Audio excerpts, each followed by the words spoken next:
நான் அப்படிதான் நினைச்சேன், நம்மளும் போகுமா ஒரு அரண்மனைப்பட்டு தூக்கிட்டு. உடனே என்ன சொல்லுவான் அந்த சிவச்சந்திரன், வேற வழி இல்லாம திரிகிறான் பாரு. ஏன்னா நம்ம கம்பெனிகள் அப்படிதான் நினைக்கும். அதனாலதான் எந்த குடிசைக்கும் அழைப்பு இல்லாமல் போறதே கிடையாது.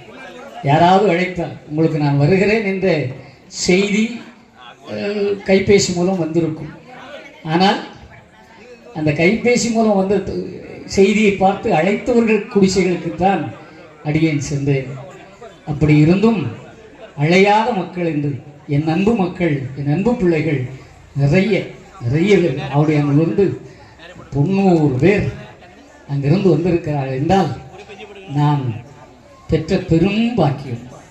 நான் சொன்னேன், ஒரு தொகுதியே நம்மக்கிட்ட இருக்கு, என்ன செய்யறது, நம்ம ஆளுங்க எங்கே விட்டா ஜெயிச்சு மந்திரி ஆயிடுவானோ, எங்கே